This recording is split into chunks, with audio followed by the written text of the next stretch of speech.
지난 주일부터 시작된 신규 샘터지기 훈련에서 이렇게 질문을 좀 했습니다. 좋은 샘터지기의 덕목은 무엇일까요? 여러분 한번 생각해 보시죠. 자, 좋은 리더의 덕목은 무엇일까요? 그때에 두 분이 이렇게 대답을 해주셨습니다. 첫째는 구성원을 차별하지 않는 샘터지기, 평등한 리더 샘터지기가 좋다는 거예요. 또 한 분은 나눔을 할 적에 누구나 말할 수 있도록 공평한 샘터지기가 좋다는 거예요. 자, 평등과 공평이 좋은 샘터지기의 덕목이었습니다. 자, 그런데 생각해 보면은 평등과 공평, 이것은 좋은 샘터지기의 덕목일 뿐만 아니라 사실 우리 하나님의 성품이세요. 하나님의 공평하신 성품이 제가 생각할 때 제일 잘 나타나는 것은 여러분 우리의 구원 아닐까요? 성도 여러분, 한번 우리가 받은 구원에 대해서 이 시간에 잠시 한번 생각해 보세요. 하나님께서 우리를 구원하실 때에, 영혼을 구원하실 때에 인종을 차별하셨나요? 외모로 차별하셨나요? 성별, 학벌, 혈통 차별하신 적 있나요? 천만에 만만해요. 여러분, 성경은 아주 명확하게 우리에게 증언합니다. 로마서 10장 12절 13절, 이거 우리가 받은 이 공평하신 구원의 이 진술인데, 우리가 누리는 이 구원의 공평하심을 우리 아침에 다시 한번 읽어보겠습니다. 시작. 유대인이나 헬라인이나 차별이 없음이라 한 분이신 주께서 모든 사람의 주가 되사 누구든지 주의 이름을 부르는 자는 구원을 받으리라. 아멘. 오늘 이 아침에 저와 여러분을 차별하지 아니하시고 외모로 보지 아니하시고 그 어느 것 관계없이 주를 믿는 자 누구든지 구원을 주시는 하나님을 이 아침에 찬송합니다. 이 하나님의 공평하심이 구원에 잘 나타나 있어요. 또 하나, 하나님의 이 평등, 공평이 잘 나타난 사례가 또 하나 있는데, 그것은 바로 요즘 우리가 보고 있는 가나안 땅 분배 원칙입니다. 여러분, 가나안 땅을 분배할 때에 두 가지 공평, 평등한 원칙이 있습니다. 첫째는 제비뽑기입니다. 2절에 보니까 여호와께서 모세에게 명령하신 대로 그들의 기업을 뭐로 뽑아요? 제비로 뽑는 거예요. 이건 누구 탓할 수 없어요. 제비 뽑고 평등하게 지파에게 주었습니다. 그런데 참 우리 하나님의 섬세한 손길이 느껴지는 또 하나의 평등의 원리가 민수기 33장에 등장하는데, 그것은 뭐냐면 인구를 또 고려하시는 거예요. 너희 종족을 따라 그 땅을 제비 뽑아 나눌 것이니 해놓고 뽑힌 땅 안에서는 또 인구를 고려하는 거예요. 수가 많으면 많은 기업을, 수가 적으면 적은 기업을 주되. 아멘. 자, 이 땅을 분배하는 과정 속에서도요, 하나님의 그 공평의 성품, 하나님의 섬세한 평등의 원칙이 들어있는데, 그러니까 공평과 평등이 하나님의 이 성품이요 원칙인데, 오늘 말씀에 이것을 깨려는 자가 있습니다. 이 원칙을 깨는 사건이 오늘 발생해요. 한 사람이 등장해서 하는 말이, 내가 원하는 땅이 있다는 거예요. 특정한 땅이 있는데 나에게 이 땅을 달라는 것입니다. 자, 이 원칙을 깨고 내가 원하는 땅을 달라는 것도 문제인데요, 이걸 요청한 사람을 알면 더 충격을 받습니다. 누가 이것을 요청하는 거 아니? 신실함의 대명사인 갈렙이 이것을 요구했다는 게 우리에게 충격인 거예요. 12절 중반절에 보니까 따라 하십시다. 이 산지를 내게 주소서. 이 요청은 사실 갈렙이 그동안 살아온 결과는 너무 달라요. 여러분, 갈렙이 그동안 살아온 결은 이 갈렙의 별명이라고 할까요? 갈렙의 별명은 이겁니다. 온전히 따랐다. 어떻게 따랐다고요? 온전히 따랐다는 거예요. 민수기 14장 24절에 보니까 그러나 내 종 갈렙은 그 마음이 그들과 달라서 나를 어떻게 해요? 온전히 따랐다. 자, 이런 말씀, 온전히 따랐다는 말씀이 여러분 성경에 무려 갈렙과 관련돼서 6번이나 등장해요. 민수기 32장, 신명기 1장, 여호수아 14장 9절, 14절. 그러니까 갈렙 그러면 뭐예요? 신실한 자예요. 충성된 자예요. 하나님의 뜻을 온전히 따르는 자가 오늘 왜 이렇게 이 원칙을 깨고 있느냐는 거예요. 그 신실했던 갈렙이 왜 부당한 요구를 지금 하고 있냐는 거예요. 우리는 두 가지 생각을 좀 할 수 있어요. 하나는 혹시 좀 판단력이 흐려진 건가? 아니면 이 상식, 이제 이 상식이 좀 심해지는 건가? 의심해 볼 수 있어요. 이게 아니라면 나이는 85세이나 판단력이 흐려지지 않고 상식을 가지고 있다면 우리는 또 하나의 가능성을 봐야 돼. 그것은 뭐냐면 뭔가 이유가 있는 거예요. 그렇잖아요. 뭔가 이유가 있는 거예요. 항상 우리는 누군가에 대해서 공분하거나 비판하거나 오해할 적에는 그 사람 이야기를 좀 들어보는 게 타당하죠. 자, 그럼 갈렙의 이야기를 좀 들어보십시다. 6절에 갈렙이 자기가 땅을 주장하는 이유를 이렇게 얘기하는데 제가 읽어보죠. 갈렙이 여호수아에게 말하되 여호와께서 가데스 바네아에서 나와 당신에게 대하여 하나님의 사람 모세에게 이르신 일을 당신이 아시는 바라 이렇게 말합니다. 쉽게 말하면 지금 갈렙이 여호수아에게 여호수아 기억해? 45년 전 기억해? 가데스 바네아에서 하나님이 나에게 약속하신 거 너 들었지? 지금 그 말이에요. 너도 들었고 나도 들었지 않느냐? 자, 그럼 뭔가 약속이 있는 거예요. 지금 갈렙이 부당하게 특혜를 요구하고 특권을 누리고 땅을 요구한 게 아니라 뭔가 그 땅에서 약속이 있었던 거예요. 그러면 우리는 여기서 나오는 가데스 바네아에 대해서 조금 살펴볼 필요가 있어요. 이 45년 전 사건, 45년 전에 도대체 가데스 바네아에서 어떤 일이 있었는가 보니까 굉장히 중요한 일이 있었습니다. 첫째는 오늘 7절에 나오지만 모세가 12 정탐꾼을 보낸 장소가 바로 여기 가데스 바네아예요. 두 번째로 이게 중요한 거예요. 정탐하고 돌아왔을 때의 이 가데스 바네아는 양쪽으로 쫙 갈라집니다. 하나는 우리 못 올라갑니다. 하나님을 거부하고 불순종하고 하나님을 거부하는 10 정탐꾼이 가데스 바네아에서 하나님을 거부합니다. 그런가 하면 여호수아와 갈렙은 이 가데스 바네아에서 뭐라고 하는지 아세요? 무슨 소리냐? 하나님 약속하지 않았냐? 반드시 우리는 정복할 것이다. 그러니까 여러분 가데스 바네아는 뭐예요?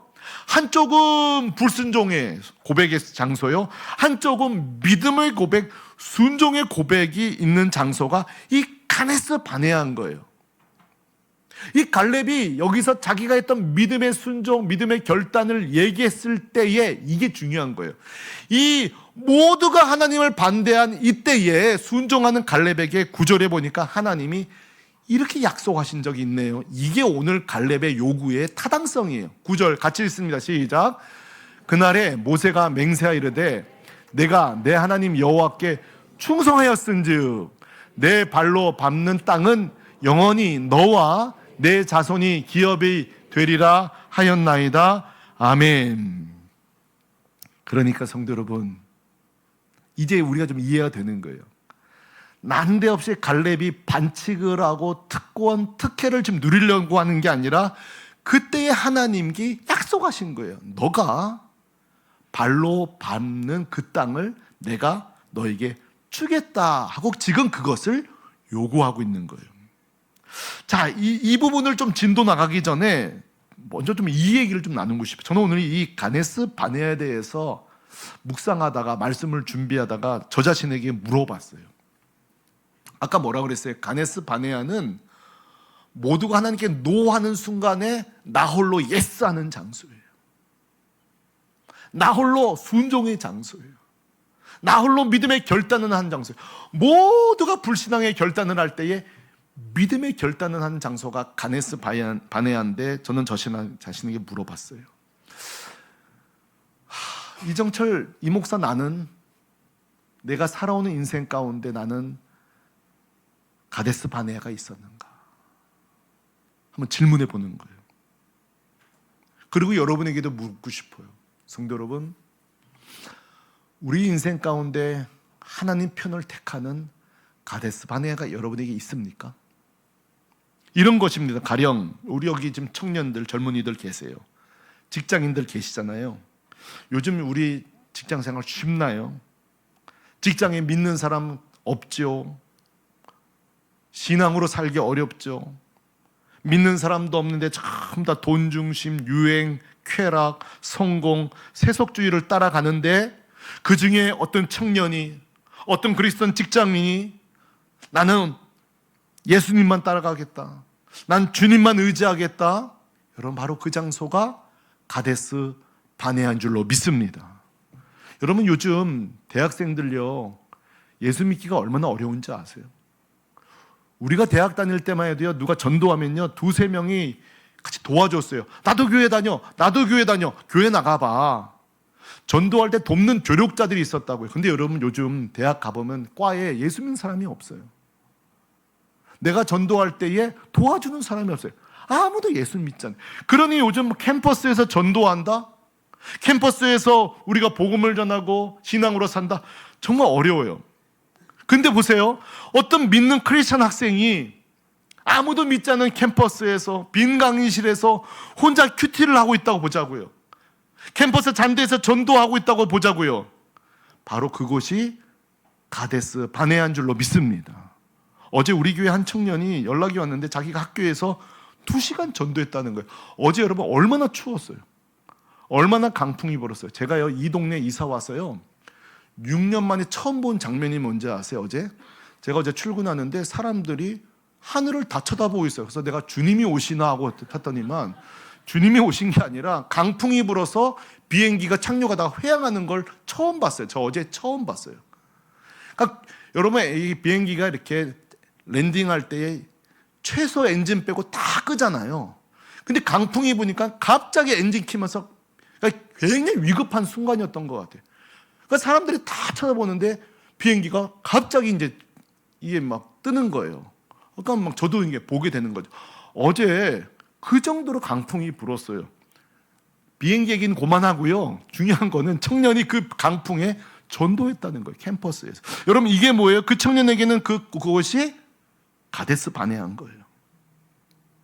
자녀 좋은 대학만 보내면 그만이지, 이런 세속적 교육 속에서도 어떻게든 자녀들을 주일 성수 사수시키고, 야, 너 큐티하고 공부 시작해라, 기도하고 학원 가라, 기도하고 공부해야 된다, 이렇게 키우는 그 가정이 가데스 바네아인 줄로 믿습니다. 요즘 보세요. 성경적이든 말든 돈만 많이 벌면 되냐는 사람들이 얼마나 많은지 몰라요. 여러분, 최근에 캄보디아 해외에서 이런 온라인 범죄들이 예전과 다른 적은, 예전에는요, 노쇼, 물건 팔면 물건이 안 돼서 그 안에 막 짱돌 들어있고 이런 못된 짓 하는 놈인데, 옛날에는 금전적 손해는, 요즘은 보세요. 사람을 죽여요. 요즘 범죄가 왜 끔찍하죠? 돈 버는 거는 우리가 근데 사람을 죽이는 정도까지. 이게 뭐예요, 지금? 돈 벌기의 수단 방법 가리지 않는 범죄, 불공정 거래, 불법, 탈세. 여러분, 그런데 이 속에서도 정직하게 사업하고 거룩한 땀을 흘리고 정당한 세금을 내고 직원들 월급 제때 주고, 여러분, 이렇게 일하는 그 일터가 돈은 좀 적게 벌지 몰라도 그곳이 바로 가데스 바네아인 줄로 믿습니다. 성도 여러분, 2026년도가 밝았습니다. 정말 우리가 새해 하나님의 복이 임하고 하나님의 능력이 임하는 곳이 되게 해달라고 기도도 하지만, 우리가 정말 애쓰고 힘써야 될 것은 뭐예요? 내 삶이 가데스 바네아가 되는 것입니다. 요즘 교회도 마찬가지예요. 요즘 교회 보니까요, 성경적이든 말든 부흥만 되면 되지, 비성경적 방법을 쓰고 하나님 두려워하지 않고 세습하는 교회들 가운데 조금 부흥 더디면 어때? 말씀대로 걷는 교회, 그 교회가 조그만 교회일지라도 저는 그 교회가 바로 가데스 바네아라고 저는 믿습니다.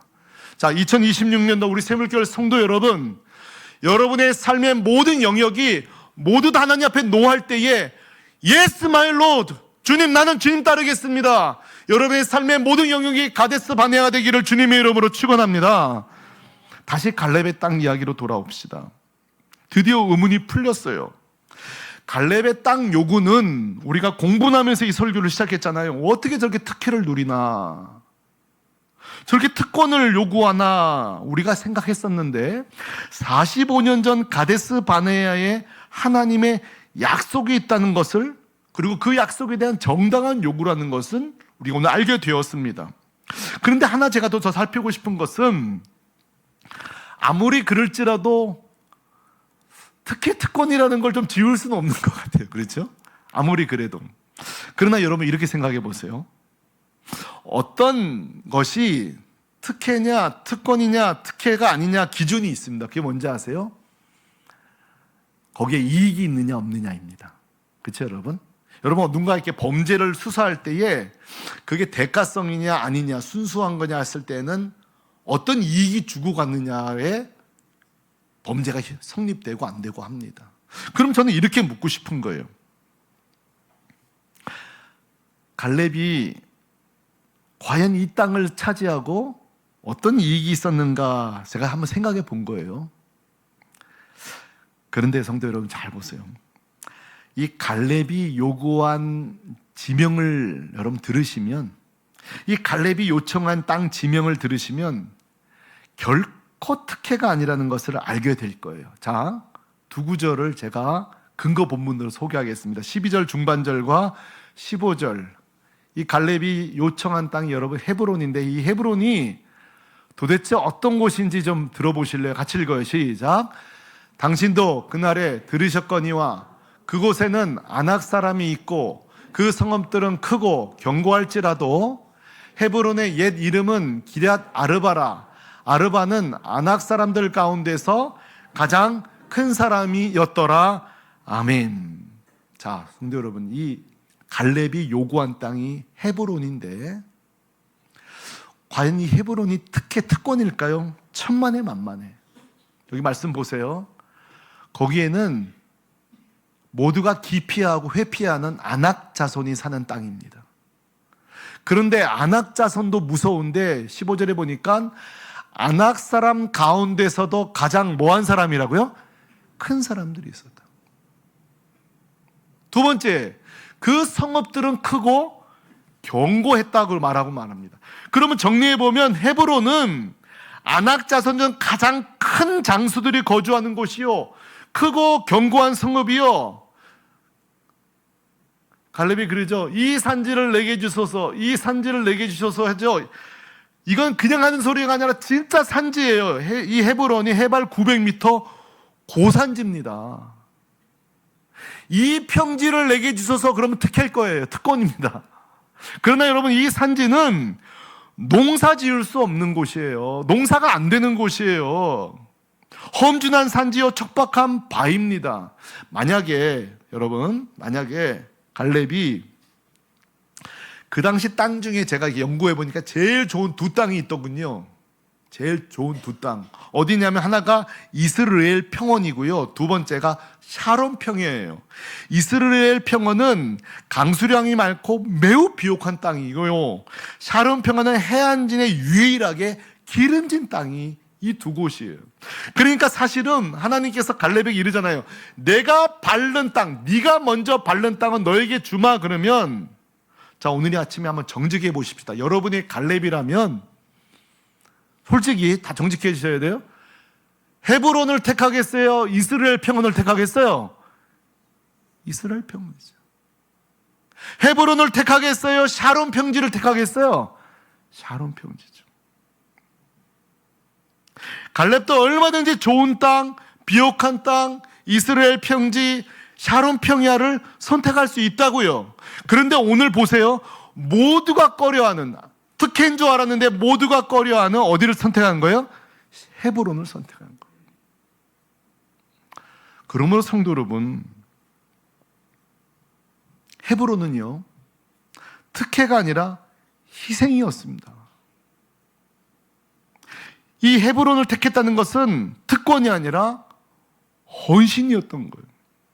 갈렙이 하나님께서 먼저 땅을 골라라 할 때에 사실은 모두가 가기 싫어하는 가장 어려운 지역을 지금 목숨 걸고 들어가겠다고 서약하고 있는 것입니다. 더 놀라운 것은 이때 갈렙의 나이가 몇 살이라고 그랬죠? 85세. 저는 아직 85세가 안 됐습니다. 시간이 더 많이 남았죠. 근데 여기 이미 85세 가까우신 분들에게 좀 묻고 싶어요. 85세란 나이는 어떤 시간일까요? 이 시기는 아무래도 안정을 요구하는 시기 아니겠습니까? 도전보다는 평온한 삶을 요구하는 시기 아닐까요? 새로운 삶을 개척하기보다는 삶을 좀 단정하게 정리하는 시간이 여러분 85세 아닐까요? 그런데 오늘 여러분 우리가 도전받는 것은 이 갈렙이 이 85세 나이에도 불구하고 여전히 사명을 위해 현역에서 뛰고 있다는 사실입니다.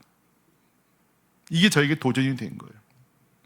우리는 오늘 이제 갈렙에 대한 공분과 비판과 오해를 내려놓고 다시 한번 아까 무감각하게 읽었던 이 갈렙의 신앙 고백을, 이 선포를 다시 읽기를 원하는데요. 자, 11절과 12절.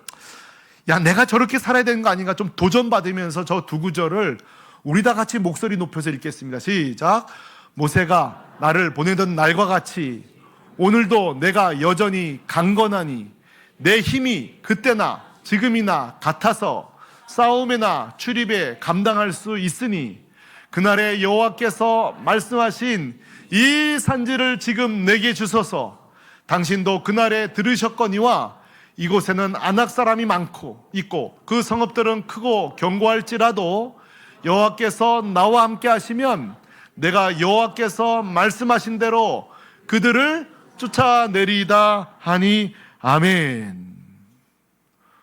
오늘 이 아침 나이와 관계없이 이 청년 갈렙을 우리가 사모하는 저와 여러분 되시기를 소망합니다. 그 말에 힘이 있고 용기가 있고 믿음이 불꽃처럼 살아나고 있는 이 갈렙 말입니다.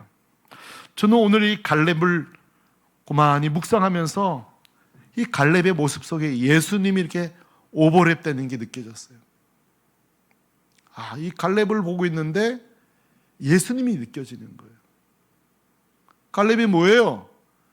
특권을 얻었으나 특권을 섬김과 희생으로, 사명으로 사용한 거죠.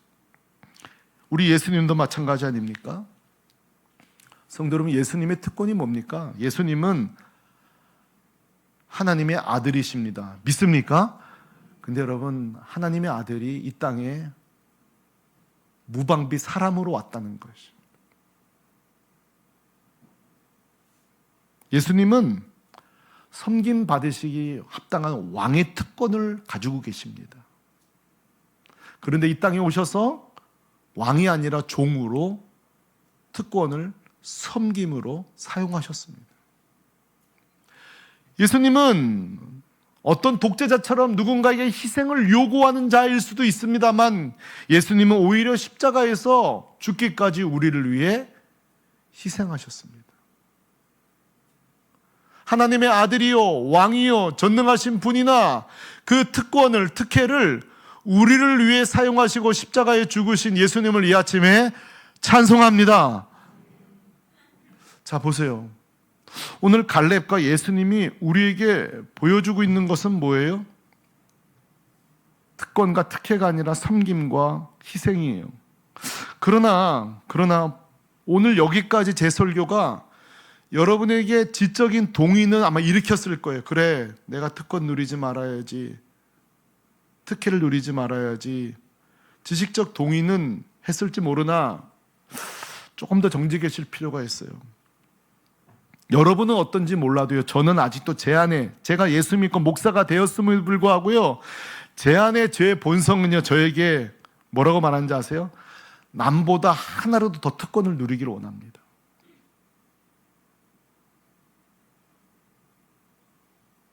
남보다 뭐라도 하나 더 특혜를 누리고 싶은 게 우리들의 본성이라는 사실이에요. 이걸 우리 정직해져야 돼요. 제가 더 괴로운 게 뭔지 아세요? 제가 구원받고 목사가 된 후에도 특혜를 얻고 싶은 유혹이 제 안에 여전하다는 사실입니다. 더 심각한 것은요, 저를 비롯하여서 모든 자들이 특혜와 특권으로 부당한 방법, 비양심, 비윤리적으로 남에게 고통을 주고 얻은 이익을 심지어 우리가 하나님의 축복이라고 미워하기도 합니다.